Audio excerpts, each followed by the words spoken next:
Oh my God. Deontay the Braun Bomber Wilder from Tuscaloosa, Alabama. The elephant in the room that old media refused to address could come back to bite them. Brand new articles suggest that Fury could face none other than Your Majesty, the King, Deontay the Braun Bomber Wilder. New information. Stay tuned to this video. What up, Fight World? It's your boy Ego, and I'm back with some more boxing.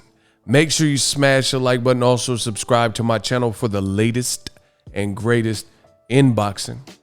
If you like what I'm doing here and you want to support, there are many ways to do that. A simple like if you like the content.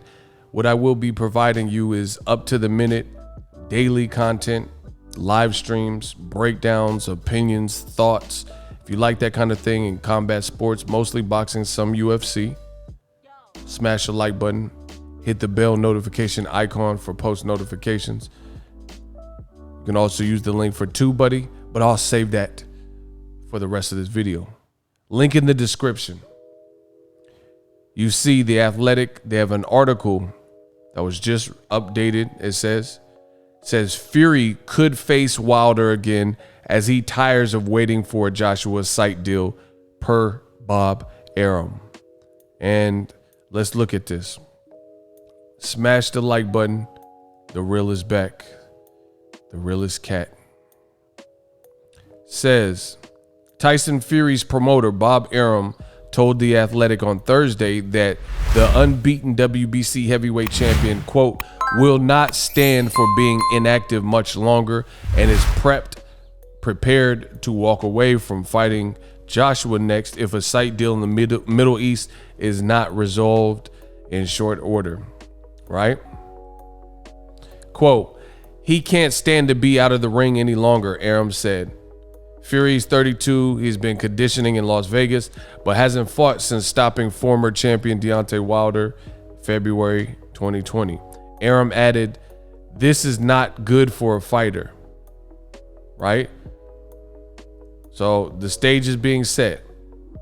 The pronouncement from Arum intensifies the pressure on Joshua's promoter Eddie Hearn to secure a Sight deal in the Middle East for the four-belt unification that would stand as the most significant heavyweight showdown in 20 years. See, whoever wrote this, that part is unnecessary.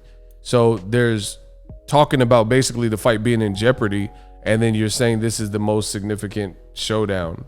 Like, who cares if the fight doesn't happen? Known for his infamous quote, yesterday I was lying, today I'm telling the truth, Arum expressed frustration with Eddie Hearn, then added, quote, if something happens, it's all forgiven, but for now, there's nothing sure. Arum himself just endured a disappointing Middle East Sight deal trying to arrange Pacquiao versus Crawford, another fight that I said was cap. The great Ego Stradamus continues to strike with a perfect TBE style score and record with these crazy predictions, or at least y'all say they're crazy. I'm still checking my emails each morning on that, but nothing. And after accompanying Fury to an arbitration hearing for the Wilder's bid to force a trilogy with Fury before a Joshua fight, Arum said they may turn their attention to that fight. Wow. So now all of a sudden, Team Fury is saying they could start looking in Wilder's direction.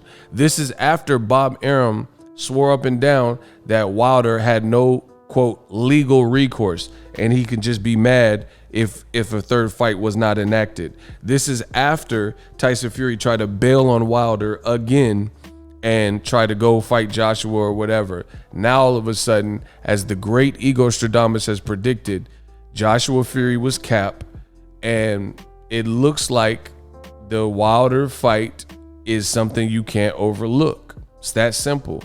Now Arum said they may turn their attention to that fight.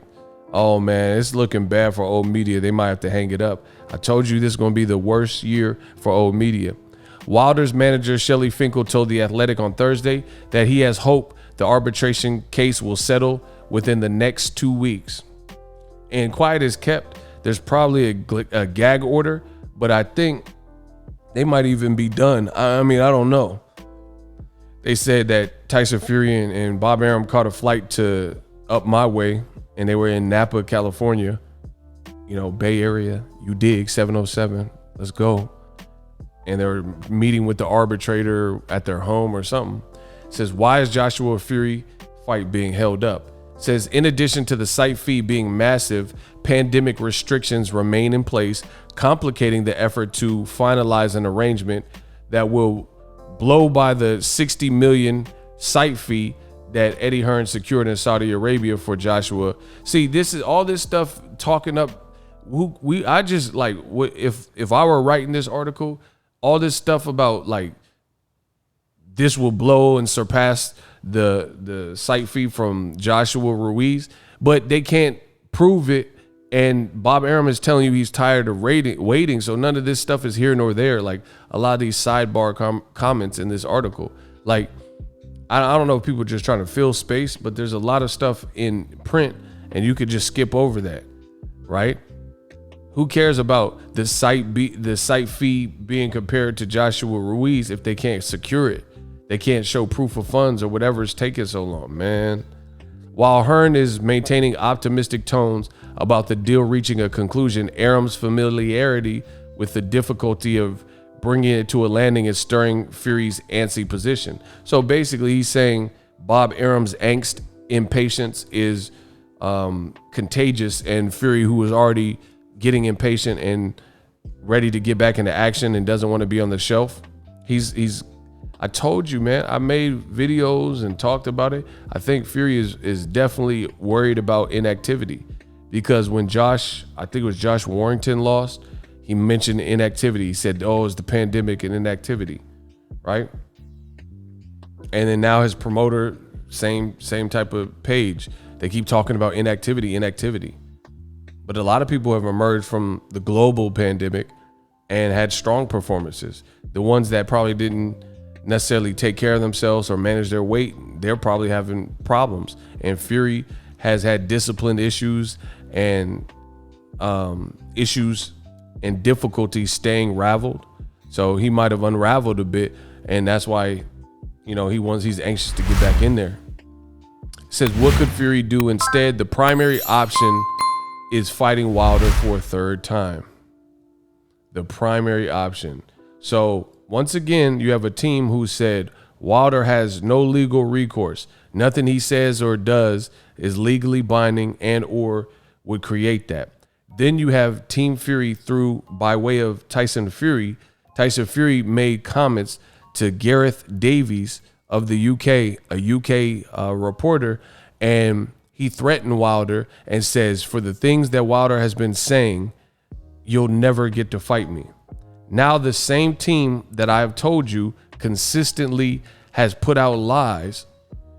Now you see these lies are starting to catch up. Now the primary option is Wilder, which was always the elephant in the room, which your boy Ego told y'all about.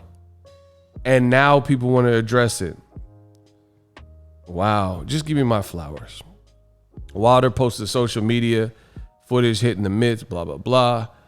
It could be staged in a strong crowd in the U.S. As many as 70,000 are expected, blah, blah, blah. The Jolly Sportsman recently learned the Kentucky Derby 21 long shot, blah, blah, blah. Arum said Fury is expected to walk King Fury through the church. Oh, I don't care about all that. But anyway, so that's the latest. Fury could end up fighting Wilder. Bob Arum is like Tom Cruise and Jerry Maguire. Show me the money. When him and Cuba Gooding Jr. on the phone talking about show me the money. If Eddie Hearn doesn't show me the money and show him the money and show them the money and get this done ASAP, then it looks like it's on the verge of collapse. Now, the one thing that's actually ridiculous too, you gotta put all this stuff in perspective. So if you're in an arbitration with Wilder, which is something I've said from the jump, right? And Wilder's trying to press a third fight, even though Fury lied and said Wilder is running and he purposefully waited for the rematch clause to expire or whatever Fury was talking about, right? So all these lies from Fury and his team, right? What could you even tell the arbitrator when it looks like smoke and mirrors with Joshua Fury.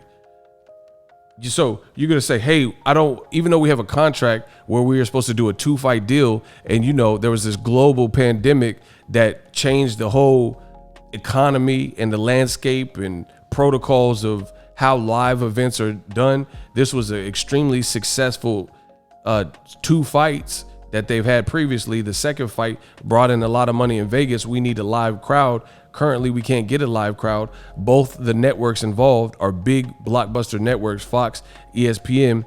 They agreed that we should put this fight off. And then Fury, being a former crackhead or current crack or whatever he does, he got impatient and then tried to leave Wilder in the dust. And then he tried to blame Wilder for it. So my point is this. What could you tell the arbitrator if you try to run off to another fight and you haven't secured it, and they've been talking about that fight for at least a year? If you look at that Fury video and conversations that were being had in 2020. So you really have no reason to not go forth with the Wilder fight. So you're going to tell the arbitrating judge, hey, just wait. Eddie Hearn said 1 more week, mate. You're just going to keep pushing it off week after week after week after week. I mean, it doesn't even make sense. So I think Tyson Fury did not want to see Wilder again. He didn't want to get till this date. So what he decided to do is he tried to hurry up and get booked up and fight Joshua. Maybe they thought Wilder would take step aside money. Maybe they thought, that the site fee would be so ridiculous that they would have a surplus of money so they could afford to pay like damages if Wilder tried to sue him. And Eddie Hearn's not coming through, with the actual paperwork. And he said, Saudis are working as hard as they can. And again, what prince or Saudi or rich oil tycoon is going to want to pick up a fight in the middle of a pandemic with no crowd, and even being in a culture and or a region of the world where sports is not even the number one thing, like bringing big concerts and big, like I've never seen somebody that went to Saudi Arabia for a U2 concert, you know what I mean? Or Britney Spears or Tupac or something, you know what I mean? So it's like there's nobody that's rich that doesn't want to intend to stay that way. You know what I'm saying? Who's rich that they want to lose money? Joshua Fury is not really even a big fight like that. They're telling you it is and saying undisputed. But listen, there's a lot of falsehoods in boxing. I'm just saying that. Do you have an undisputed fight, another one from Top Rank that actually is happening with Jose Ramirez versus Josh Taylor? That's an undisputed fight. And guess what? I've heard very little buzz from it, and I've seen very little promotion. Meanwhile, the network that fight is going to be on, ESPN, is promoting Jake Paul. And they've done several posts and articles about Floyd Mayweather versus Logan Paul. So stop you can't fake me out and tell me that belts mean everything. Making money makes everything make sense, right? Because why would the company that's about to have an undisputed fight, Jose Ramirez, Josh Taylor, they're not even promoting it. They're not doing a good job of it, in my opinion, but they're promoting the Paul brothers versus Ben Askren and his brother Logan Paul fighting Floyd Mayweather. So who's going to want to take Joshua Fury, especially if it's not going to make no money? You know what I mean? Just because it's for all the belts. Well, again, Jose Ramirez and Josh Taylor's for all the belts. I personally think it'll be a good fight. I want to see it as a boxing purist, but I'm not hearing much buzz about it. That's the reality of it. So you can't tell me that AJ versus Fury is so massive just because there's belts involved and undisputed belts. Because Usyk fought for all the belts, and that wasn't no global fight. Terrence Crawford fought in Dongo. I was one of the only major media I was there. When Terrence Crawford fought in Dongo, I was there in attendance, and I didn't see a lot of my peers.